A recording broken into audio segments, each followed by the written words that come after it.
32 pieces, 64 squares, 2 players. Chess has captivated players for millennia. It is believed to have originated from the Indian game of chaturanga, which served as a forerunner to the Persian game of chaturang that would spread throughout the Muslim world after the Islamic conquest of Persia. There are several databases of chess games, but most of them are only intended for tournament play. Welcome to Chess Mania, the one-stop channel where you can find everything about chess and the game. In today's video, we will go through the chess moves that are game-changing. Before getting into the video, please share and subscribe to our channel for more videos like these. Also, tap on the bell icon for notifications. Without further ado, let's get into it. Number 15, the King's Gambit. For more than 300 years, the move was a favorite opening. However, in recent years, it has become increasingly polarizing and has mostly lost appeal in the professional game.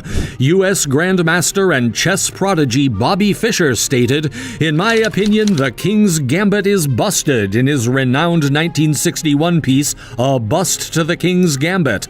By force, it falls short. A game known as the Immortal Game that took place in London in 1851, however, is where the move first gained notoriety and earned its place in chess history. Adolf Anderssen, a top player from Germany, checkmated Lionel Kieseritzky with just 3 minor pieces after sacrificing both rooks, a bishop, and his queen. Number 14, Scandinavian Defense. Another old opening, the Skaks d'Amour, or Chess of Love poem from 1475, mentions it as the center counter-defense. Francesc di Castelvi and Narcís Vinyoles, 2 poets from Valencia, imagine Mars and Venus playing chess using rules created by Mercury. This is the first game known to have been played under the current chess rules. It gained prominence again in more recent times thanks to Danish Grandmaster Bent Larsen's deployment of it in Montreal in 1979 when he faced off against world champion Anatoly Karpov. Number 13, Edward Lasker's stunning queen sacrifice for mate. A memorable match between Edward Lasker and George Allen Thomas took place in London in 1912. Edward Lasker was a 5-time U.S. Open champion and a friend or distant relative of former world champion Emanuel Lasker. Thomas's error with 10 marks the beginning of the fabled King's Search. Black's kingside has been crippled, Lasker has the upper hand in development, and his minor pieces control the center. Lasker discovered a brilliant queen sacrifice in this situation that necessitated checkmate in just 7 moves. Number 12, King's Indian Defense. This opening move is referred to as a hyper-modern move, which derives from the chess school that emerged after World War I to counter the theories of Central European masters. Here, Black knowingly allows White to use their pawns to control the center. Both the move's recent decrease in popularity and its subsequent comeback can be attributed to Russian Grandmaster Vladimir Kramnik, who developed tactics against it to defeat Kasparov in the 1990s, leading many players to give up on it. Kramnik later used it successfully on the black side in 2012, however, and this is where the move's popularity has since risen. Number 11, an amazing bishop endgame. Due to the fact that it is the only study and the position was not created by a game of 2 players, the bishop endgame on this list is special. The Harold van der Heyden Endgame Study Database 4 states that P. Hoyaker wrote this study, which was then published in New Free Press in 1930. This appears to be a dull and equal ending at first glance. It appears as though Black may simply move their e-pawn and, with their dark-squared bishop on d4, control the queening square for White's h-pawn indefinitely. When you present Stockfish with this argument, it first accepts it and displays an evaluation of 0s, but in reality, White should move and prevail. Finding the first move isn't too difficult, but it's the 4th move that really amazes me. Number 10. Ruy Lopez. In honor of the 16th century Spanish friar Ruy Lopez de Segura, one of the most well-liked chess openings is named after him. The Queen's Gambit and other moves that can be seen in his 1561 book Libro del Ajedrez, or Book of Chess, were previously found in the renowned Göttingen manuscript. Due to the difficulty for black in obtaining equality, the play, in which white's third move targets the knight, is also known as the Spanish torture, and has been used by practically every top player during their career. Number 9. Bora's Desperado Sacrifice. In the 1982 match they played in Yugoslavia, Bora had the white pieces against Parik. The queen and rook of Bora were both hanging, and he was down 2 pawns. It seems nasty, but what other option is there when rook captures a1 is knight captures d4? Bora demonstrates this to us. A desperate queen sacrifice taking place on an unoccupied square is uncommon, and it's even more exceptional when it succeeds. Before we move on, for more interesting content like this, make sure to subscribe to our channel. Hit the bell icon to receive notifications whenever a new video is posted. Number 8. Scotch Game. The Scotch Game was first played as a correspondence match between London and Edinburgh in 1824, during which letters containing the moves were sent back and forth. The move was initially described in 1750 by Modenese master Domenico Ercole del Rio in his book Sopra il giuoco degli scacchi, Osservazioni pratiche di nomino autore modenesi, but it actually existed before that match.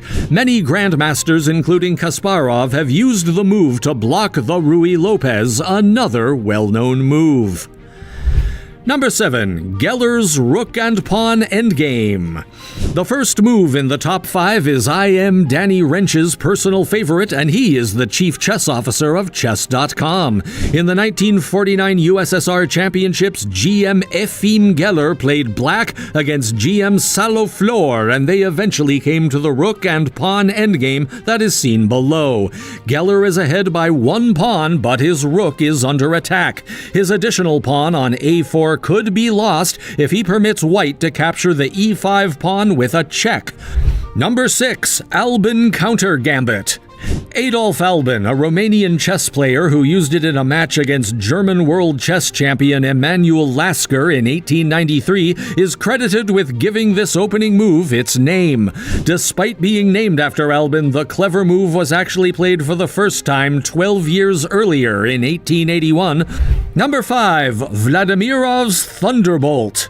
In the 1986 World Championship match against GM Anatoly Karpov, Evgeny Vladimirov, a player of the highest caliber at the time, played for GM Garry Kasparov. He ought to be remembered most for the move he made in 1987 against GM Vladimir Epishin, which led to the situation after Epishin's queen captured b3. Recapturing the queen looks more than rational, and more than 99.99999% of chess players would probably make that choice. While A captures b3 gives white a substantial edge, C captures b3 is approximately equal according to Stockfish.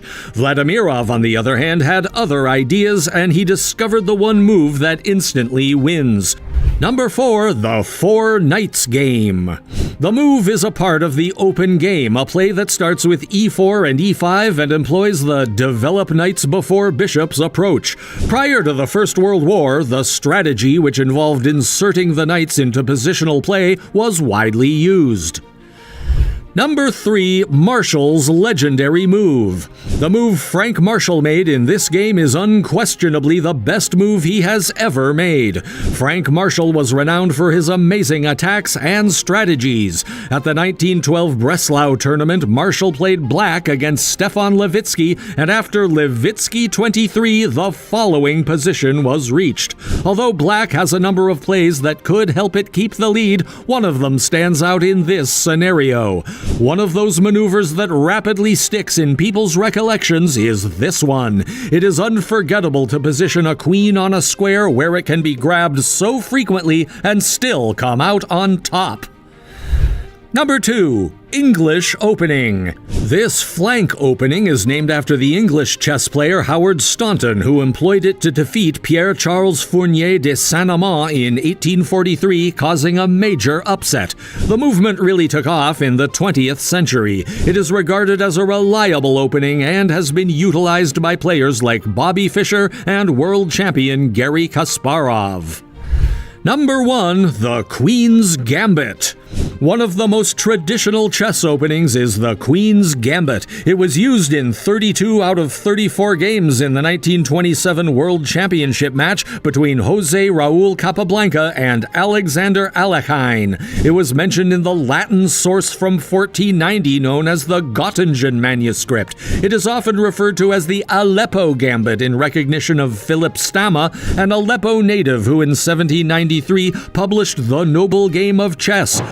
That's all for today. Which move do you think is the best? Express your thoughts in the comment section. If you liked this video, please give us a thumbs up. Make sure to subscribe to our channel and hit the bell icon to receive notifications. We will see you in our next video. Until then, bye! Also, spend some time watching other videos on the channel.